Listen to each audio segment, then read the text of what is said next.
बच्चों, आयनिक equilibria chapter में अब हम आगे चल रहे हैं।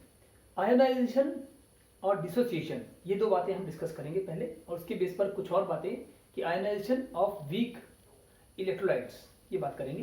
तो पहले आप देखिए, हम यहाँ टॉपिक का नाम ये दे रहे हैं कि आयोनाइजेशन, और उसके साथ साथ एक नाम और देते हैं, पहले डिसोसिएशन नाम देते हैं, डिसोसिएशन एंड आयोनाइजेशन। पहले तो ये समझे इसमें अंतर क्या है, बहुत इजी है बेटे। अगर हम हिंदी में कहें तो डिसोसिएशन का मतलब होता है टूटना। कोई मॉलिक्यूल टूट जाता है तो उसे कहते हैं डिसोसिएट हो रहा है, और अगर वो भी पानी में डालने पर मान लो। लेकिन अगर कोई मॉलिक्यूल टूटने के बाद उसमें से आयंस भी बने, पॉजिटिव और नेगेटिव आयंस भी बने, तो उसको हम डिसोसिएशन तो हो ही रहा है, लेकिन साथ में एक नाम और देते हैं, आयोनाइजेशन। देखिए कैसे, जैसे मैं एग्जांपल दे रहा हूं कि आपको मैंने कोई साल्ट दे लिया, मान लो एल्यूमिनियम सल्फेट है, Al2SO4 होल थ्राइस, ये है एल्यूमिनियम सल्फेट साल्ट। ये सॉलिड फॉर्म में है भाई, एस लिख दिया मतलब सॉलिड। अब इसको हमने मान लो कि एक्वस मतलब खुला पानी, AQ मतलब एक्वस, एक्वस मतलब खुला पानी। जब भी मैं एक्वस कहूंगा तो समझ लो खुला पानी, साल्ट के मुकाबले खुला पानी, और खुले पानी को एक्वस लिखा जाएगा AQ। तो इससे हमने साल्ट को उठाकर पानी में डाल दिया, तो ये घुल जाएगा, डिसॉल्व हो जाएगा, और घुलने पर इसमें से मिलेंगे एल्यूमिनियम आयंस और sulphate ions, SO4 2 negative ions. Aluminium ion 2 है, 2 मिलेंगे। सल्फेट आयन 3 दिख रहे हैं आपको यहाँ, तो 3 दिखेंगे, और ये आयंस भी पानी में घुल जाएंगे, तो इसको भी हम लिखेंगे एक्वस ब्रैकेट में, सल्फेट को भी एक्वस मतलब पानी में घुल गया। अब ये मॉलिक्यूल देखो टूट भी रहा है, दो हिस्सों में टूट रहा है, और जो हिस्सा टूट रहा है वो पानी में घुल भी रहा है, एक्वस, एक्वस मतलब घुल भी रहा है।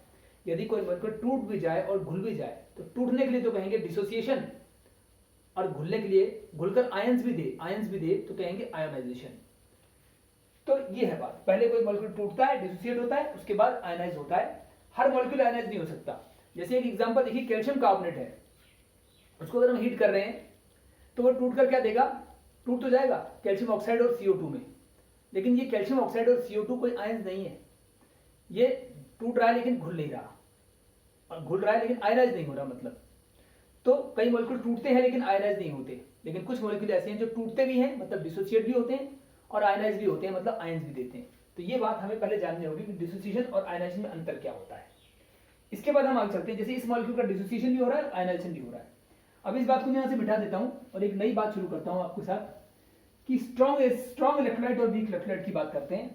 आपको पता है, अगर मैं डिसोसिएशन या आयोनाइजेशन करने जा रहा हूँ स्ट्रॉन्ग एसिड्स का या स्ट्रॉन्ग बेस का, या ऐसे साल्ट जो खूब टूटते हैं, खूब घुलते हैं, तो उनसे बनते हैं स्ट्रॉन्ग इलेक्ट्रोलाइट्स। तो कर रहे हैं डिसोसिएशन या आयोनाइजेशन फॉर स्ट्रॉन्ग इलेक्ट्रोलाइट्स। ऐसे इलेक्ट्रोलाइट्स जो स्ट्रॉन्ग हो, उनकी बात हो रही है बेटे। अब आप ये देखो कि स्ट्रॉन्ग इलेक्ट्रोलाइट्स की बात करते हैं, तो जैसे किससे बनेगा, स्ट्रॉन्ग एसिड से या स्ट्रॉन्ग बेस से, जैसे करके दिखाते हैं। स्ट्रॉन्ग एसिड ले लेते हैं अपन, HCl ले लेते हैं, ये स्ट्रॉन्ग एसिड का उदाहरण है, क्योंकि ये स्ट्रॉन्ग एसिड है, पानी में घुलेगा तो स्ट्रॉन्ग इलेक्ट्रोलाइट बनेगा। इसको अगर हमने पानी में घुल दिया तो ये कहलाएगा एक्वस, लिख दो इस आपने, मतलब पानी में घुल चुका है एक्वस, और ये पानी में घुलेगा HCl एक्वस, तो टूटेगा भी, ये दिखा रहा है टूटते हुए, और इसे बनेंगे H+ एक्वस और Cl- एक्वस। लेकिन क्योंकि ये स्ट्रॉन्ग है तो पूरी तरह से टूटेगा। जो चीज पूरी तरह से टूटती है, कंप्लीटली डिसोसिएट होती है, कंप्लीटली आयनाइज होती है, उनके लिए हम ऐसा एरो लगाते हैं, सिंगल एरो, मतलब फॉरवर्ड का सिर्फ, वो सिर्फ टूट ही रहे हैं और पूरी तरह टूट रहे हैं। लेकिन अगर मान लो इसकी जगह कोई वीक होता, तो यहां कर रहा हूं for weak electrolyte. Weak electrolyte किससे बनता है बेटे, वो बनता है वीक एसिड, वीक बेस, या कम टूटने वाले, कम घुलने वाले साल्ट, स्पेरिंगली सॉल्युबल साल्ट। तो ऐसा एग्जांपल हम लेते हैं। आप देखो मैंने यहाँ वीक एसिड ले रहा हूं, जैसे अपन ने लिया CH3COOH, इसका नाम एसिडिक एसिड है, जानते हैं आप, लेकिन ये एक वीक एसिड का उदाहरण है। अब इसको भी हमने पानी में घोल दिया, लिख दिया एक्वस, पानी में घुल चुका ये, और घुलने के बाद टूटेगा और देगा क्या, CH3COO- और H+, 2 आयंस बनेंगे, CH3COO- एक्वस और H+, वो भी एक्वस। इसके भी 2 आयन मिले, लेकिन ये पूरी तरह नहीं टूट रहा है क्योंकि ये वीक है। वीक कम टूटते हैं, कम टूटने का मतलब कुछ टूट रहा है और कुछ वापस भी आ रहा है, तो इसका मतलब ये है कि ये इक्विलिब्रियम में है। याद रखना, जो वीक होते हैं, जो कम टूटते हैं, उनके लिए हम इक्विलिब्रियम का साइन यूज करते हैं, और जो कंप्लीटली टूटते हैं स्ट्रांग वाले, उनके लिए हम सिर्फ फॉरवर्ड का निशान होता है, इक्विलिब्रियम का नहीं। वो इक्विलिब्रियम में नहीं आते, वो सिर्फ आगे ही जाते हैं, टूटते ही हैं, पूरी तरह टूटते हैं। लेकिन ये इक्विलिब्रियम आएगा जो वीक के लिए। जैसे एक एग्जांपल और देखिए, स्ट्रांग एसिड लिया था तो स्ट्रांग बेस भी लीजिए। जैसे सोडियम हाइड्रोक्साइड एक स्ट्रांग बेस है, Sb मतलब स्ट्रांग बेस, तो ये भी पानी में घोल दिया एक्वस, टूटेगा, ये भी पूरी तरह टूटेगा क्योंकि स्ट्रांग है। Na+ अलग देगा और OH- अलग, एक्वस एक्वस लिख दोगे, पानी में घुल गए। लेकिन क्योंकि ये स्ट्रांग है पूरी तरह टूटेगा, और पूरी तरह टूटने वालों के लिए सिर्फ फॉरवर्ड डायरेक्शन होता है, कंप्लीशन, ये रिएक्शन कंप्लीशन की ओर जा रहा है, स्ट्रांग के रिएक्शन कंप्लीशन की ओर जाते हैं, पूरी तरह टूटते हैं। ऐसे ही हम एक और साल्ट भी लेते हैं, ये तो एसिड था, स्ट्रांग एसिड, ये स्ट्रांग बेस था, और एक साल्ट ऐसा लेते हैं जो फेयरली सॉल्युबल है, खूब घुलता है, जैसे NaCl, KCl भी ले सकते हैं, कोई भी ले लो, KCl ले लेते हैं, क्या दिक्कत है। KCl एक ऐसा साल्ट है जो सॉल्युबल साल्ट है, हाईली सॉल्युबल साल्ट कहो, फेयरली सॉल्युबल, खूब घुलने वाला, फेयरली सॉल्युबल साल्ट है ये। ऐसा लोगे तो भी पानी में घुलने पर क्या होगा, क्योंकि ये खूब घुलता है, इसका भी एक ही तरफ एरो आएगा, और K+ एक्वस और Cl- एक्वस मतलब पूरी तरह टूट जाएगा, और क्योंकि पूरी तरह टूट रहा है इसलिए फॉरवर्ड का एरो। तो इनमें स्ट्रांग वालों के केस में स्ट्रांग इलेक्ट्रोलाइट किससे बनता है, स्ट्रांग एसिड से, स्ट्रांग बेस से, या फेयरली सॉल्युबल साल्ट से, और ये पूरी तरह टूटता है, इसलिए इनकी तो फॉरवर्ड एरो आएगा, सिर्फ फॉरवर्ड, बैकवर्ड नहीं आएगा, इक्विलिब्रियम में नहीं आएगा, ये रिएक्शन इक्विलिब्रियम में नहीं आते। लेकिन अगर वीक इलेक्ट्रोलाइट लोगे, जैसे कि वीक एसिड या वीक बेस भी ले सकते हैं, और या फिर स्पेरिंगली सॉल्युबल साल्ट, कम घुलने वाले स्पेरिंगली सॉल्युबल साल्ट, इन तीनों में से कोई सा भी लोगे, जैसे कि वीक एसिड ले चुके थे हम, एसिटिक एसिड, वीक बेस जैसे मान लो कि अमोनियम हाइड्रोक्साइड वीक बेस होता है बेटे, इसको भी पानी में घोल के देखो, ये पूरी तरह से नहीं घुलेगा क्योंकि वीक है, तो इसमें इक्विलिब्रियम का साइन आएगा और बनेगा वही NH4+ एक्वस और OH- एक्वस। लेकिन ये क्योंकि वीक है, पूरी तरह टूट नहीं रहा है, इसलिए इक्विलिब्रियम का साइन आएगा। सेम ऐसे ही एक साल्ट लेते हैं जो कम घुलने वाला है। कई एग्जांपल हमारे पास थे स्पेरिंगली सॉल्युबल साल्ट के, जैसे हमारे पास बेरियम सल्फेट था, लेड सल्फेट था, मान लो PbSO4 ले लिया, PbSO4 ये एक साल्ट है, क्योंकि ये स्पेरिंगली सॉल्युबल साल्ट है, कम घुलने वाला, तो इसके लिए हम एरोस दिखाएंगे कि लेड जो बनेगा 2+ एक्वस, और सल्फेट भी 2- एक्वस, सल्फेट 2- एक्वस, क्योंकि ये कम घुलने वाला साल्ट है, स्पेरिंगली सॉल्युबल, तो कम ही घुलेगा ना बेटे, पूरा तो घुलेगा नहीं, इसलिए फुल एरो नहीं होगा, हल्की इक्विलिब्रियम में आ जाएगा। तो जो चीजें कम टूटती हैं या कम घुलती हैं वो इक्विलिब्रियम के साइन दिखाते हैं, और जो स्ट्रांग है उनके लिए पूरा। तो स्ट्रांग इलेक्ट्रोलाइट जो होंगे उनके लिए फुल एरो आएगा, और वीक इलेक्ट्रोलाइट के केस में ही आता है इक्विलिब्रियम। तो ये जो हम चैप्टर पढ़ रहे हैं इक्विलिब्रियम, ये वीक इलेक्ट्रोलाइट के केस में ही आएगा इक्विलिब्रियम। ये बात आपने पहले नोट रखनी है, और इस एरोस का ध्यान रखना है कि कब आएगा वीक के केस में। और वीक इलेक्ट्रोलाइट किस किस से बनता है वो आप सब जानते हैं, इन सब से बनता है, और इन सब के उदाहरण दिए मैंने, पहले ही बात डिस्कस हो चुकी है कि वीक इलेक्ट्रोलाइट के उदाहरण कौन कौन से हैं और स्ट्रॉन्ग के कौन कौन से हैं। तो हम यहाँ ये बात ध्यान देते हुए आगे बढ़ेंगे। अब हम करने जा रहे हैं इसके बाद, इसी से जुड़ता हुआ अगली बात, कि हम आयनाइजेशन करने जा रहे हैं फिर से, किसका, वीक इलेक्ट्रोलाइट्स का, वीक इलेक्ट्रोलाइट्स का। तो इसको, इन केसेस को लेके पढ़ सकते हैं आगे, इनमें से कोई सा भी केस एग्जांपल ले सकते हैं। मैं ये वाला ले रहा हूँ एसिटिक एसिड, आप ये भी ले सकते हैं। एसिटिक एसिड को लेकर मैं, वीक इलेक्ट्रोलाइट है ये, वीक एसिड है तो वीक एसिड से वीक इलेक्ट्रोलाइट ही बनेगा, और इसका मैं आपको उदाहरण दिखाता हूँ कि इसमें आयनाइजेशन कैसे होगा। आइए देखते हैं।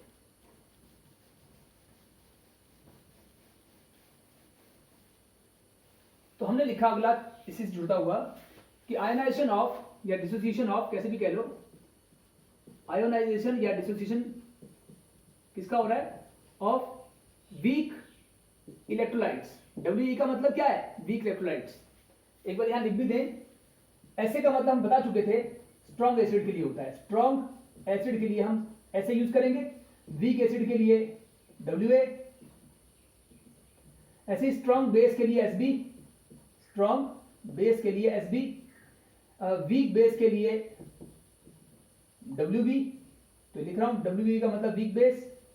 ऐसे ही अगर हम यहां पे अलग से लिख दें कि Ac, इन चारों को मिलाने के बाद जो हम कहेंगे Ac का मतलब है स्ट्रॉन्ग इलेक्ट्रोलाइट, स्ट्रॉन्ग इलेक्ट्रोलाइट, इनसे बनेगा बेटे। और वीक इलेक्ट्रोलाइट के लिए We, यहां डॉट लगा देना सबके बीच में, तो ये है वीक इलेक्ट्रोलाइट। यानी ये सिंबल्स हैं, ये सिंबल्स आपको याद होने चाहिए कि इन टर्म्स के लिए ये सिंबल हम यूज करते हैं, और अब के बाद यही सिंबल यूज किए जाएंगे, ना कि पूरी बात बोली जाएगी, क्योंकि बार बार सब कुछ बोला जाए, पूरी लाइंस, कंप्लीट लाइंस बार बार बोली जाए तो बहुत लंबा दिखता है आर्टिकल, इसलिए उनको हम हमेशा शॉर्ट फॉर्म में इनके ये एब्रिविएशंस बना लेते हैं, शॉर्ट फॉर्म बना लेते हैं। अब आप देखिए We लिखा मतलब वीक इलेक्ट्रोलाइट, उसका आयनाइजेशन कर रहे हैं। वीक इलेक्ट्रोलाइट के एग्जांपल हमने दिखाए थे यहाँ, एसिटिक एसिड कई दिखाए थे, उनमें सब एसिटिक एसिड लेके चलते हैं। तो जैसे एसिडिक एसिड की बात कर रहे हैं CH3COOH, ये वीक इलेक्ट्रोलाइट है, ऐसे केस को लेके चलेंगे। अब मैं इसमें एक बात बोलना चाहता हूं, ये एक वीक एसिड है बेटे, है ना वीक एसिड, तो वीक एसिड है, ये वीक एसिड है। एसिड के लिए जनरल फॉर्मूला क्या था आपको याद करो, वीक एसिड के लिए जनरल फॉर्मूला Ha था, याद करो, बताया था मैंने कुछ देर पहले Ha। एसिड्स का फॉर्मूला Ha होता है, general formula use for acid is Ha, क्योंकि H प्लस होता है और A माइनस होता है, ऐसे भी कह सकते हैं। और बेसिस के लिए क्या होता था, याद है आपको, कुछ बच्चों को याद है कि BOH होता है, B प्लस OH माइनस। इस तरह साल्ट्स के लिए भी जनरल फॉर्मूला होता है क्या, BA, B प्लस कैटायन है और A minus, any cation any A9 जोड़ दो। तो हम अब इन सिंबल्स को यूज करने वाले हैं, क्योंकि हम वीक एसिड लेना चाहते हैं या वीक बेस कोई भी, तो हम वीक एसिड ले रहे हैं। एसिड लेना चाह रहे हो ना, तो एसिड का फॉर्मूला क्या है, Ha। अब देखो Ha तो एसिड होता है, आप जानते हैं, और ये हम कौन सा लेना चाह रहे हैं, एसिड स्ट्रॉन्ग भी हो सकते हैं, वीक भी हो सकते हैं, तो हमें बताना पड़ेगा ये कौन सा है। अगर मान लो ये वीक एसिड ले रहे हैं तो नीचे लिखेंगे वीक एसिड का, जो हमने एसिड लिया है वो कौन सा लिया है, वीक एसिड। एसिड का फॉर्मूला Ha ही होता है, लेकिन Ha को आपकी बात वीक एसिड मान लो। क्यों स्ट्रॉन्ग क्यों नहीं माना, क्योंकि हम वीक इलेक्ट्रोलाइट लेना चाह रहे हैं, तो वीक एसिड लेना पड़ेगा, या हम वीक बेस भी ले सकते थे, पर लेंगे वीक ही। तो Ha को, एसिड को, Ha इज एन एसिड, उसको मान लिया वीक एसिड। अब ये वीक एसिड जब हम पानी में डालेंगे, प्लस इसमें खुला पानी डालेंगे, एक्वस मतलब खुला पानी डाल देंगे, इसमें डिसॉल्व करेंगे, तो क्योंकि ये वीक है बेटे, ये पूरी तरह से नहीं टूटेगा, बल्कि इसमें इक्विलिब्रियम आएगा, पता है आपको, अभी कुछ देर पहले बात की है। और इक्विलिब्रियम आने से क्या होगा, H प्लस अलग से घुल जाएगा पानी में, एक्वस, और A माइनस अलग से घुल जाएगा पानी में, एक्वस, ऐसे कह सकते हैं। इसको कई बार ऐसे भी कहते हैं कि ये Ha जो था, ये अगर हम एक्वस का जगह हम वाटर लिखते हैं, एक्वस वाटर ही होता है बेटे, वाटर एक्सेस में होता है, खुला पानी, तो हम ये लिखते हैं कि A माइनस तो अलग हो गया ये, और ये H प्लस जो है वो और वाटर मिलकर H3O प्लस लिख देते हैं, H3O प्लस। बात वही है, इस चाहे ऐसे लिख दो, या सिंपलेस्ट थोड़ा इजी करना चाह रहे हैं तो इसी को लिख दें, और Ha वही था, वीक एसिड था, प्लस खुले पानी को हम सीधा एक्वस लिख दें, क्या दिक्कत है, क्योंकि वाटर एक्सेस में बोल रहे हैं हम, खुले पानी उसी में घोल रहे हैं हम उसको। तो उस केस में हम क्या करेंगे कि सीधा ही H प्लस और A माइनस को अलग अलग कर देंगे, H प्लस और A माइनस को अलग अलग दिखा देंगे, एक्वस एक्वस। हाँ, अगर मैंने यहाँ पर इसको वाटर लिया होता तो वाटर और H प्लस मिलकर यहाँ पे H3O प्लस बन जाता, देखो वाटर यहाँ से और ये H प्लस मिलकर H3O प्लस बनता, पर मैं वाटर को अगर एक्वस दिखाता हूँ तो सीधा ही H प्लस और A माइनस को अलग कर दो। इस इक्वेशन को दोनों तरह से लिख सकते हैं, ये नीचे वाला ढंग ज्यादा बेटर इजी लगता है। तो हम इसको लेके आगे बढ़ रहे हैं, और इसमें इक्विलिब्रियम का साइन आ रहा है क्योंकि ये वीक है, वीक एसिड का उदाहरण है, लिख दिया हमने ऊपर। आप ऐसे ही यहाँ वीक बेस ले सकते हो या स्पेरिंगली सोल्यूबल साल्ट से इशू कर सकते हो, क्योंकि वीक इलेक्ट्रोलाइट उन्हीं से बनता है। अब आगे चलें, यहाँ तक तो हो गया बेटे। इसके बाद हम आगे और करना चाहेंगे, इसके बाद हम एक बात आपको क्लियर करें कि जैसे ये एक एसिड है, टूट रहा है, तो इसमें हम यहाँ पर शुरू की कॉन्सेंट्रेशन, टाइम कौन सा लेंगे, टाइम एक तो शुरू का लेते हैं टाइम 0, और एक लेते हैं time t equal to T equilibrium. यही कहना चाह रहा हूं मैं कि अगर आपका कोई वीक एसिड हो या वीक बेस हो या स्पेरिंगली सोल्यूबल साल्ट हो जो कम टूटता हो, ऐसा इक्विलिब्रियम साइन, उसके लिए हम यहाँ पे दो तरह टाइम लेते हैं, एक तो शुरू का टाइम और एक जब इक्विलिब्रियम आ जाएगा उस समय का समय टाइम टी इक्विलिब्रियम। पर मान लीजिए इसकी जगह पर आपके पास कोई स्ट्रॉन्ग एसिड, स्ट्रॉन्ग बेस या खूब घुलने वाला फेयरली सोल्यूबल साल्ट होता, जो कि खूब घुलता, एक ही तरफ एरो आता, सिंगल एरो आता, इक्विलिब्रियम ना आता, सिर्फ फॉरवर्ड ही आता, तो उसके लिए तीन समय हो सकते हैं, एक तो t0 शुरू का समय, एक बीच का समय कोई भी t equal to T second, T second का मतलब 1 सेकंड, 2 सेकंड, 10 सेकंड, 20 सेकंड, कुछ भी, और एक लास्ट टाइम थर्ड और आता t equal to T infinity, t equal to infinity भी कह सकते हैं या t के नीचे इन्फिनिटी लिख सकते हैं। इसका मतलब है कि जब रिएक्शन कंप्लीट हो जाएगा, यूं तो इन्फिनिट टाइम कभी नहीं आता, यूं तो इन्फिनिट टाइम कभी आता ही नहीं है, लेकिन टी इन्फिनिटी का मतलब यहाँ पे ये नहीं है कि इन्फिनिट टाइम ना, यहाँ टी इन्फिनिटी का मतलब है कि जब रिएक्शन पूरा हो जाएगा। लेकिन कैसा रिएक्शन, जो कंप्लीशन की ओर जाते हैं, जो सिंगल एरो की तरफ होते हैं।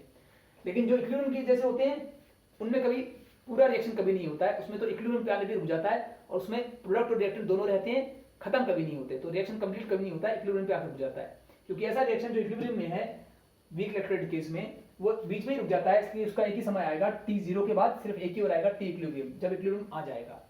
चलिए, इस समय रिएक्शन और रिएक्टेंट्स और प्रोडक्ट्स दोनों की कॉन्सेंट्रेशन कांस्टेंट हो जाती है, ये बातें हम पहले ही पढ़ चुके हैं, इन्हीं बातों को ध्यान रखते हुए आगे बढ़ेंगे।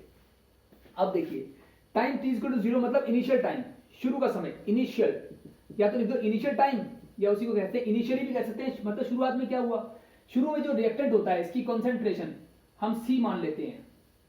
तो आमतौर पर जो शुरुआती कॉन्सेंट्रेशन, स्टार्टिंग कॉन्सेंट्रेशन होती है उसको हम c कह लेते हैं, या उसको कभी कभी a भी कहते हैं, c या a दोनों तरह चलता है। कुछ बुक सी लिखती है, कुछ ए। सी या ए का मतलब है शुरू की कॉन्सेंट्रेशन रिएक्टेंट की इनिशियल कॉन्सेंट्रेशन। तो ये है सी या ए इनिशियल कॉन्सेंट्रेशन। शुरू में ये दोनों 0 होते हैं, ये दोनों तो 0 होते हैं। हाँ, वाटर जो है वो एक्वस एक्सेस में है, खुली मात्रा में है, इसलिए उसका तो हम कॉन्सेंट्रेशन लिख नहीं सकते क्योंकि इनसे बहुत तरीके हैं, खुली मात्रा में है। मान चलना है एक्वस का मतलब ही खुली मात्रा में है। चलो अब आगे चलते हैं। जब रिएक्शन आगे बढ़ेगा, टाइम कौन सा आएगा, इक्विलिब्रियम का समय आएगा। उस समय तक इस कॉन्सेंट्रेशन सी में से कुछ तो टूट चुका होगा बेटे, कुछ तो टूट चुका होगा। तो उस समय हम लिखेंगे सी में से कुछ टूट चुका है, एक्स टूट चुका है, एक्स। यहां आप सी के स्थान पर तो ए भी ले सकते हैं, आप ए माइनस एक्स भी ले सकते हैं या सी माइनस एक्स भी ले सकते हैं, दोनों ही चलते हैं।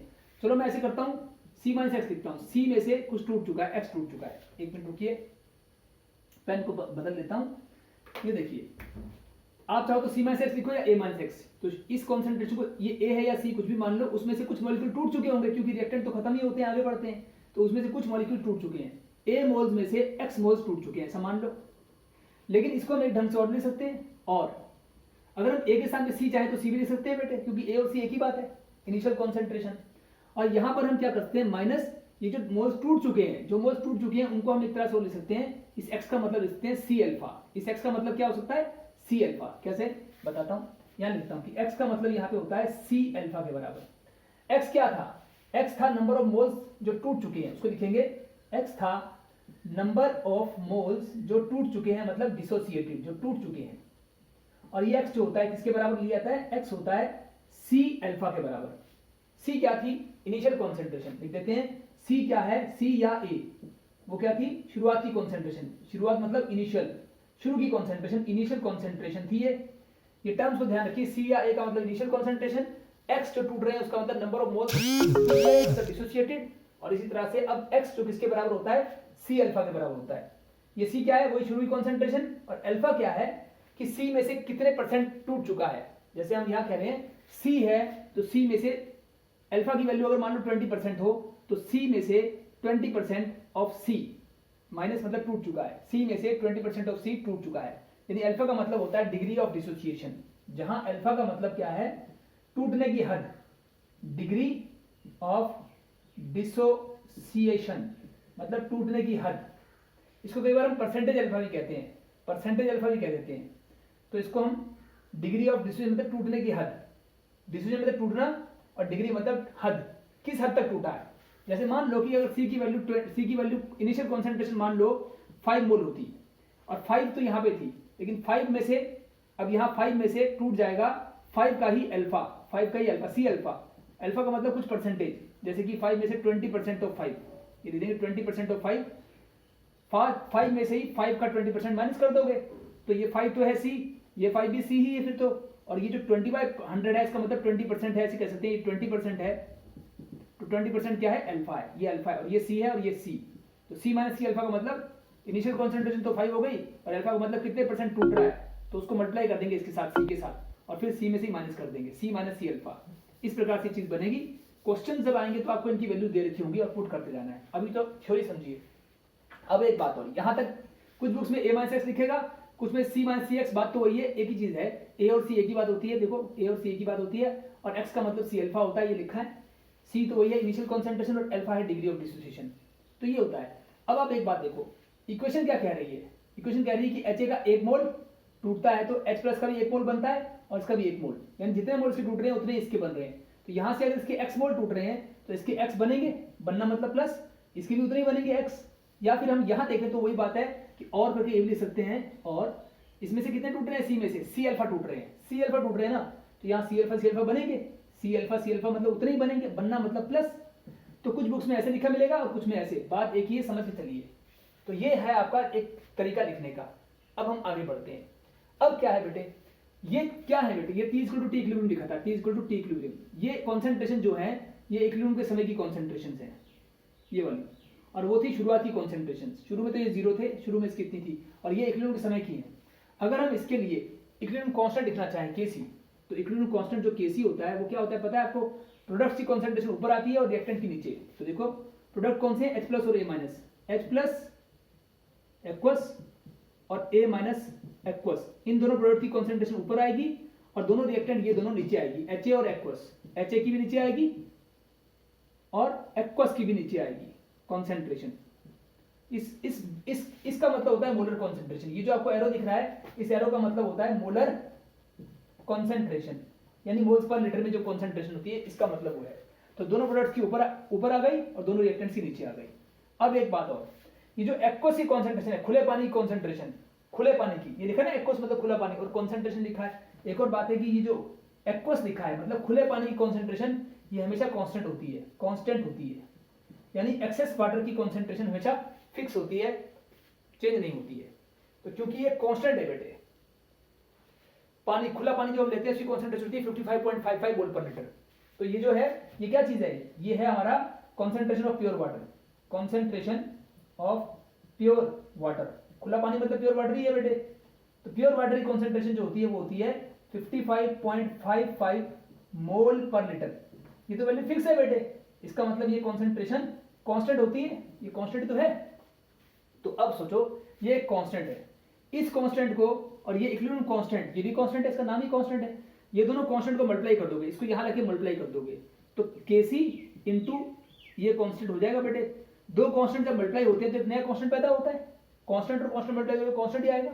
उस नए कांस्टेंट को हम कहते हैं, एक नया नाम देते हैं Ka, जहां Ka जो है, Ka ये क्या चीज है, इसे कहते हैं आयनाइजेशन कांस्टेंट ऑफ एसिड, क्योंकि हमने एसिड लिया था, वीक एसिड लिया था, एसिड ही लिया था ना। अगर एसिड लोगे तो ये Ka होगा, और अगर बेस लोगे तो यहाँ Kb आएगा, बेस के लिए B।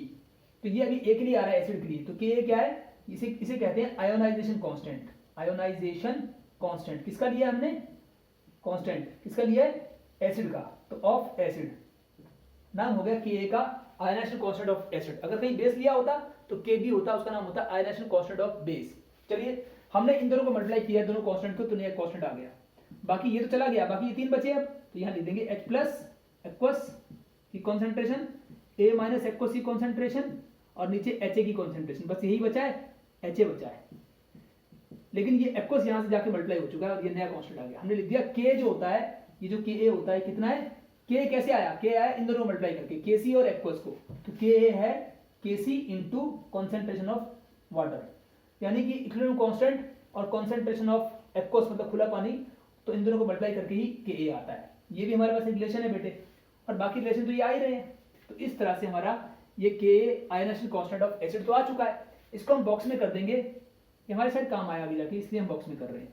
अब इससे आगे भी चलना है। यहां तक तो एक बात हो गई, वीडियो को रिपीट करके दोबारा सुन लो, फिर आगे बढ़ो। मेरे हिसाब से, मेरी आपको राय है कि अब मैं आगे चलता रहूंगा, लेकिन आपने क्या करना है, यहां से वीडियो को रोककर फिर से स्टार्टिंग से दोबारा रिवाइज करके सुन लो हर बात को ध्यान से, फिर आगे बढ़ोगे तो पूरी तरह समझ में आएंगी बातें। अब चलते हैं।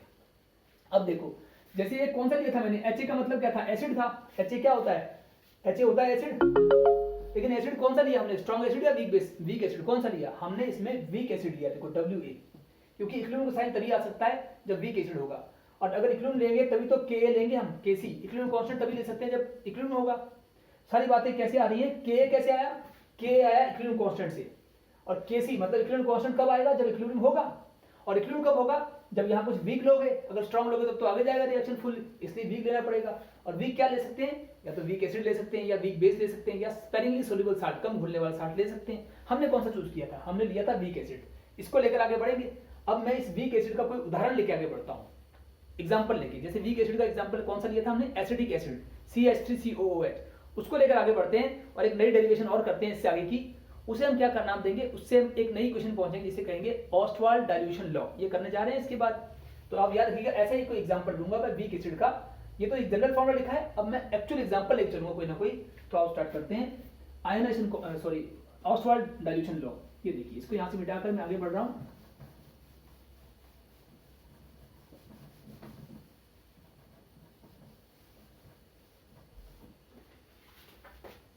अब हम डिसोसिएशन आयनाइजेशन तो कर ही रहे हैं, उसी के अंदर कर रहे हैं ऑस्टवाल्ड डाइल्यूशन लॉ।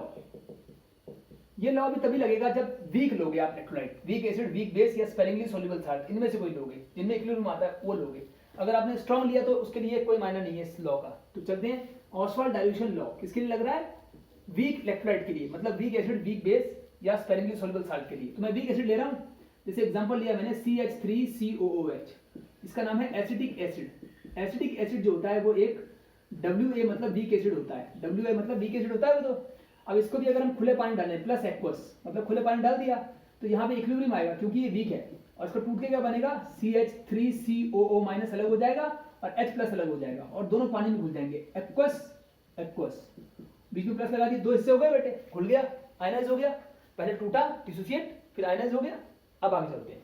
इसके लिए हमको पता है कि इक्वेशंस कैसे आ सकती हैं, हमने अभी लिखा था टाइम 2 आएंगे क्योंकि इक्विलिब्रियम के लिए 2 समय आते हैं, एक तो टाइम 0 और एक time t equal to T equilibrium, equilibrium time आएगा, टाइम ऑफ इक्विलिब्रियम। तो इसमें देखिए पहले कॉन्सेंट्रेशन क्या लेते हैं आप, इसमें शुरू की कॉन्सेंट्रेशन जो है वो लेते हैं C, पता है आपको, C या A, C मान लेते हैं, और शुरू में ये 0 0 होते हैं, आपको पता है अच्छी तरह से 0 0 होते हैं। अब C में से C अल्फा टूट जाएगा, जहां C तो वही है कॉन्सेंट्रेशन, इनिशियल कॉन्सेंट्रेशन, लेकिन अल्फा है डिग्री ऑफ डिसोसिएशन, मतलब C में से C का कितना परसेंट टूट गया, अल्फा का मतलब कुछ परसेंटेज, 20%, 30%, 40 कुछ भी हो सकता है। देखो क्या लिखा है, C में से C का ही अल्फा परसेंट टूट गया, मतलब माइनस हो गया, कुछ हिस्सा टूट गया। जैसे मेरे पास अगर 10 मोल थे तो 10 में से 10 का 20% निकाल लो और उसको 10 में से माइनस कर दो, 10 में से माइनस करो 10 का 20%, ऐसे कर रहे हैं हम ये लोग। अच्छा, इसको ऐसे कर रहे हैं इन चीजों को हम लोग। अब ये C अल्फा टूटा है, इक्वेशन क्या कह रही है, इसका एक बोल टूट रहा है तो इनका भी एक और एक बन रहा है, तो इसका C अल्फा टूटेगा तो इसका कितना बनेगा, C अल्फा और C अल्फा मतलब उतना ही बनेगा, और बनने का मतलब प्लस, यहाँ टूट रहा था तो C में से माइनस किया था। अब आगे बढ़ेंगे, ये इक्वेशन आ गई अपने पास, इक्विलिब्रियम कॉन्सेंट्रेशन आ चुकी है तीनों, ये तीनों है इक्विलिब्रियम के समय की कॉन्सेंट्रेशन और वो तीनों है इनिशियल कॉन्सेंट्रेशन। अब आपको लिखना है इक्विलिब्रियम कांस्टेंट Kc, वो होता है प्रोडक्ट अपॉन रिएक्टेंट। प्रोडक्ट क्या है, CH3COO माइनस, ये प्रोडक्ट है और एक ये भी है प्रोडक्ट H प्लस, दोनों प्रोडक्ट्स को ऊपर लिख लो कॉन्सेंट्रेशन को, और दोनों रिएक्टेंट की नीचे, नीचे कौन कौन सा आएगा, CH3COOH ये वाला, और प्लस एक्वस की भी आएगी, एक्वस इनटू करके दोनों को लिख देंगे, मल्टीप्लाई हो रहा है। अब इसके बाद इनके जो नंबर ऑफ बोल्स हैं 1 1 ही है, तो पावर में 1 1 लिख भी दोगे तो कोई फर्क नहीं पड़ेगा, इसलिए लिख नहीं रहा हूं। हाँ, कभी अगर यहाँ 2 या 3 बोल होते तो पावर में भी 2 3 आता, जिसका जैसा होता वैसे ही आता। यही पढ़ा है अपने लॉ ऑफ टेम्परेचर इक्विलिब्रियम में कि इक्विलिब्रियम कांस्टेंट में पावर्स भी आती हैं, और इसके पावर्स क्या है, इसके नंबर ऑफ बोल तो 1 है, स्टोइकोमेट्रिक कोएफिशिएंट 1 1 है तो 1 ही आएगा। अब आगे बढ़ने की बात, इसके बाद आप देखो कि यहाँ पर जो हम कॉन्सेंट्रेशन भरने से पहले ये एक्वस है, एक्वस की क्या होता है, कांस्टेंट होती है, तो ये कांस्टेंट है और ये भी कांस्टेंट है, इक्विलिब्रियम कांस्टेंट, इन्हें मल्टीप्लाई करोगे तो एक नया कांस्टेंट आएगा। ये एसिड है या बेस, एसिटिक एसिड एसिड है तो इसलिए हम Ka लिखेंगे, अगर हमने यहाँ बेस लिया होता तो K भी लेते बेटे। आगे बढ़ो, ये तो मल्टीप्लाई हो गया, ऐसे बन गए, और बाकी ये तीनों बचे हैं, क्या बचे हैं, CH3COO माइनस एक्वस और H प्लस वाला एक्वस, और नीचे बचा है सिर्फ ये CH3COOH, CH3COOH की कॉन्सेंट्रेशन, ये एक्वस और ये मल्टीप्लाई हो गया, ऐसा बन चुका Ka। अब और आगे बढ़ेंगे, अब आप देखो यहाँ पर कॉन्सेंट्रेशन कौन सी भरी जाती है, इक्विलिब्रियम के समय की भरी जाती है बेटे, तो किस किस की भर जाएगी, इन तीनों की भर जाएगी। CH3CO की कितनी होती है, CH3CO की होती है C अल्फा, यहाँ तो C अल्फा भर देंगे। H प्लस की भी उतनी है, H प्लस की इक्विलिब्रियम के समय कितनी है, C अल्फा ही है, जैसे C अल्फा भर दो। लेकिन नीचे जो CH3COH है, ये रहा CH3COH, इसकी इक्विलिब्रियम कॉन्सेंट्रेशन कितनी है, C माइनस C अल्फा, तो यहाँ भर देंगे C माइनस C अल्फा। अब अगला स्टेप, इसको C और C को मल्टीप्लाई करो, C स्क्वायर और अल्फा अल्फा अल्फा स्क्वायर हो जाएगा, मल्टीप्लाई हो गई ऊपर वाला तो, और नीचे में C कॉमन निकाल लो, इन दोनों में C कॉमन निकालोगे तो क्या बचेगा, 1 माइनस अल्फा बचेगा बेटे, C into 1 minus alpha, C बाहर आ गया। अब इसमें C से एक स्क्वायर कट जाएगा बेटे, एक C बचेगा ना ऊपर, यानी C बचेगा और ऊपर बचेगा अल्फा स्क्वायर और नीचे बचेगा 1 माइनस अल्फा, ये बचा है बेटे, सिंपल मैथमेटिक्स, यहाँ से K उतर आएगा, ये आ गया आपका Ka। अब यहाँ तक तो कर चुके, इससे आगे बढ़ने के लिए हम क्या करेंगे, थोड़ा सा जगह बनाएंगे यहाँ से और यहाँ लिखेंगे।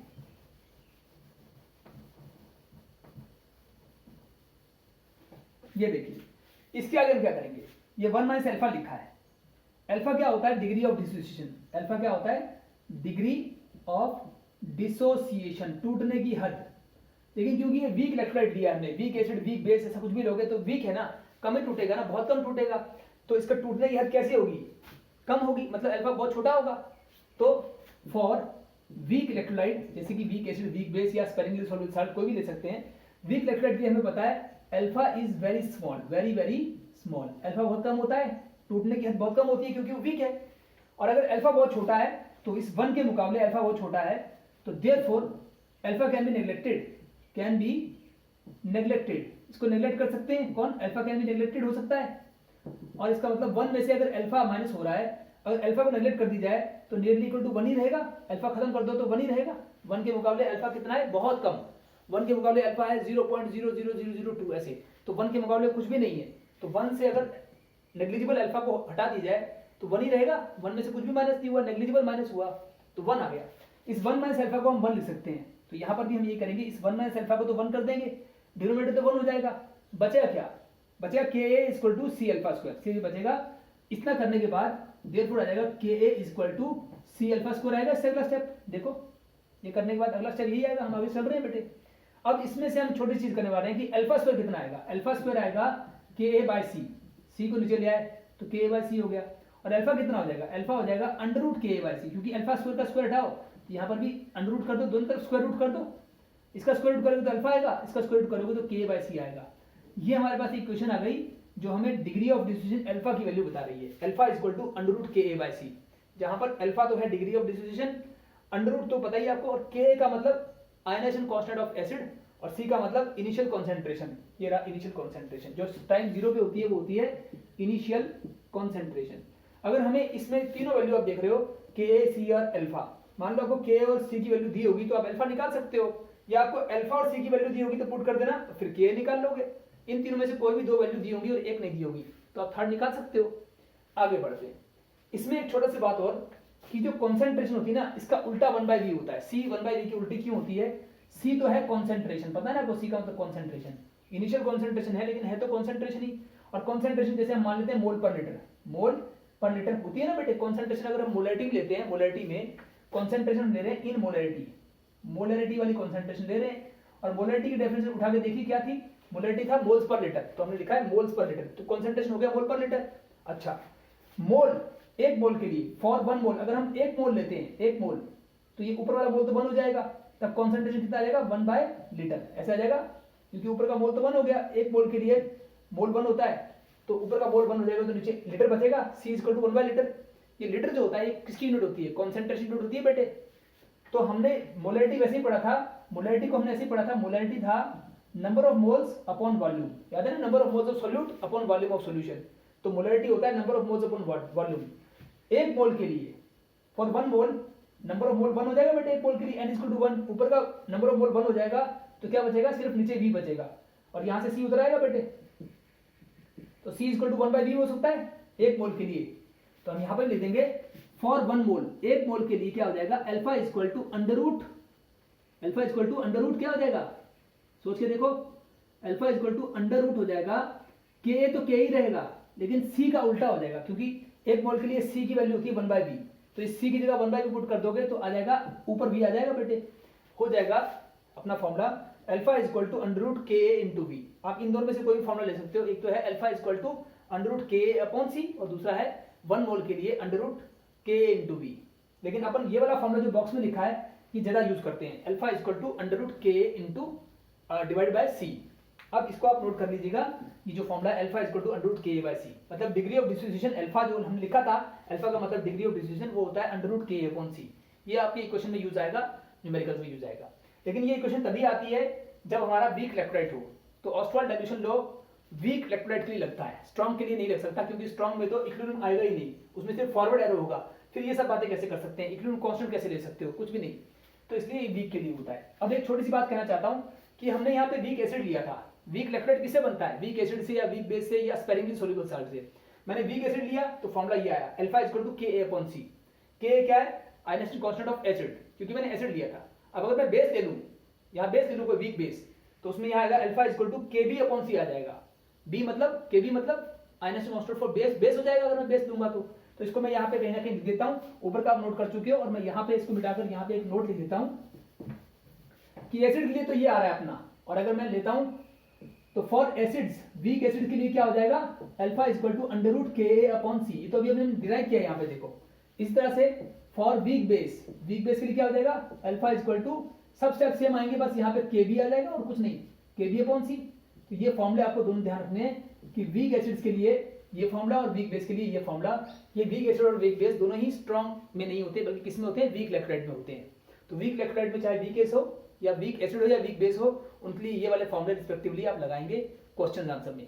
ये आर्टिकल था आपका जिसमें डिसोसिएशन और आयनाइजेशन हो रहा था, तो हेडिंग थी डिसोसिएशन और आयनाइजेशन, इसके अंदर ये सब बातें आती हैं। इनको दोबारा से रिपीट करके वीडियो सुन लो, एक दो बार सुनोगे तो पक्की बातें हो जाएंगी, आपको अलग से बुक्स में बहुत कुछ पढ़ना नहीं पड़ेगा, क्योंकि बुक्स में यही आर्टिकल 6-6 पेज में भर के दिया होता है बच्चा, और उसमें भी बार बार रिपीट किया होता है, बच्चा कंफ्यूज हो जाता है।